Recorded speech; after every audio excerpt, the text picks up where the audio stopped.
In a corner of the world, where the cobblestone streets were worn smooth by the footsteps of the indifferent, and the sky often wore a shroud of heavy gray, there lived a young man named Andrew. To the passing eye, Andrew was a figure of pity. His coat was a patchwork of various fabrics, none of which quite matched in color or texture, and his shoes had seen so many miles that the soles whispered secrets to the pavement with every step. He lived in a small, drafty attic room at the top of a leaning tenement house, where the only luxury was a single window that looked out over the sprawling city of Oakhaven. Andrew possessed nothing of material value. He had no gold in his pockets, no fine silk in his wardrobe, and no influence in the high halls of the city's governors. Yet, Andrew possessed a secret, a quiet, burning resolve that he carried within his chest like a flickering candle in a storm. He had made a vow to himself, a silent contract with the universe. Regardless of how hungry his stomach was, or how cold the wind blew through the cracks in his walls, he would perform one good deed every single day. He did not seek recognition. He did not ask for payment. He simply believed that kindness was a currency that, when spent, made the world a little wealthier, even if his own pockets remained empty. One Tuesday morning, as the fog clung to the river like a damp blanket, Andrew set out on his daily walk. He had not eaten since the previous afternoon, and his stomach rumbled a low protest.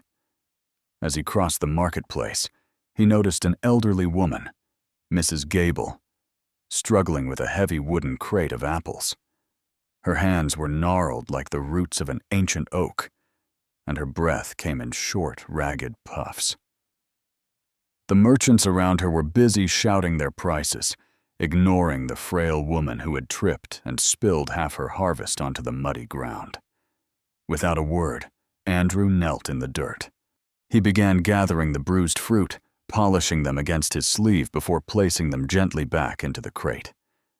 Mrs. Gable watched him, her eyes wide with surprise. When the task was done, Andrew hoisted the heavy box onto his own shoulder. He walked with her 3 blocks to her small stall near the cathedral, his muscles aching with the effort, but his face remained calm. When they arrived, Mrs. Gable reached into her apron to offer him a small coin, but Andrew simply smiled, touched the brim of his worn cap, and disappeared into the crowd before she could say a word. That was one. As the weeks turned into months, Andrew's one good deed became the rhythm of his life. On a rainy Wednesday, he spent an hour repairing a broken fence for a neighbor whose hands were too shaky to hold a hammer. On a blistering Friday, he shared his only crust of bread with a stray dog that looked as hollowed out by life as he felt. Some people called him a fool. They whispered that a man with nothing should be focused on getting something, rather than giving away the little energy he had left. But Andrew knew something they didn't. He realized that every time he helped another, a small weight lifted from his own heart. The gray of the city seemed a little less oppressive. The cold of his room felt a little less biting. One winter, a particularly harsh frost settled over Oakhaven. The rivers turned to glass, and the wind became a jagged blade that cut through even the thickest wool. Andrew was struggling. Work was scarce, and he had spent most of his meager savings on coal for an elderly neighbor who had no heat. One evening, as he trudged through the snow, he found a man slumped against a frozen fountain in the town square. The man was dressed in fine clothes, but his face was deathly pale, and he was shivering violently. He had suffered a heart ailment and had collapsed, unnoticed by the few citizens who were rushing home to their warm fires. Andrew didn't hesitate. He took off his own patchwork coat, the only thing keeping him from the frost, and wrapped it around the stranger.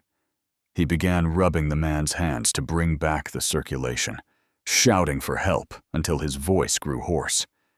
He stayed there, shivering in his thin shirt, holding the stranger upright until the night watch finally arrived with a stretcher. As they took the man away, Andrew quietly reclaimed his coat and slipped back into the shadows, his teeth chattering so hard he could barely breathe. Months later, a black carriage pulled up to the dilapidated tenement house where Andrew lived. A tall, dignified man stepped out, the same man Andrew had saved in the snow. His name was Mr. Sterling, one of the city's most successful merchants. He had spent weeks searching for the patchwork angel who had saved his life.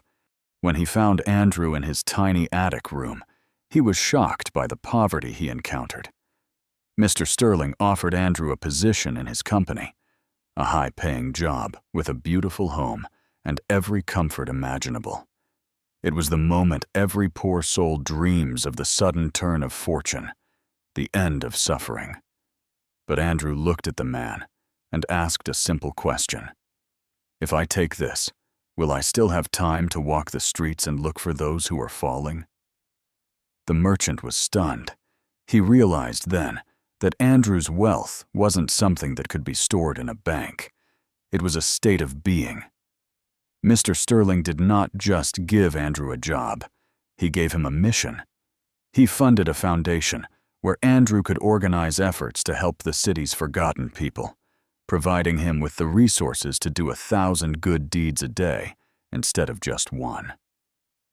Years passed, and Andrew grew old. His hair turned the color of the silver he now managed, but he never changed the way he looked at the world. He still wore a simple coat, and he still walked the streets of Oakhaven every morning. The city was different now. Inspired by the stories of the poor young man who gave, a culture of kindness had begun to take root. People began to look at one another not as obstacles, but as neighbors. On his final day, as Andrew sat by his window looking out at a city that was now vibrant and full of light, he realized that he had never truly been poor. Poverty, he understood, was not the absence of money, but the absence of purpose.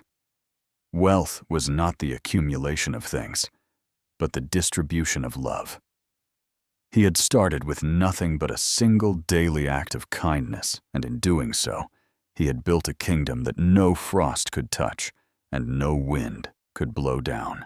He closed his eyes with a smile, knowing that somewhere out there, another young person was probably picking up a fallen apple or sharing a crust of bread, keeping the flame alive.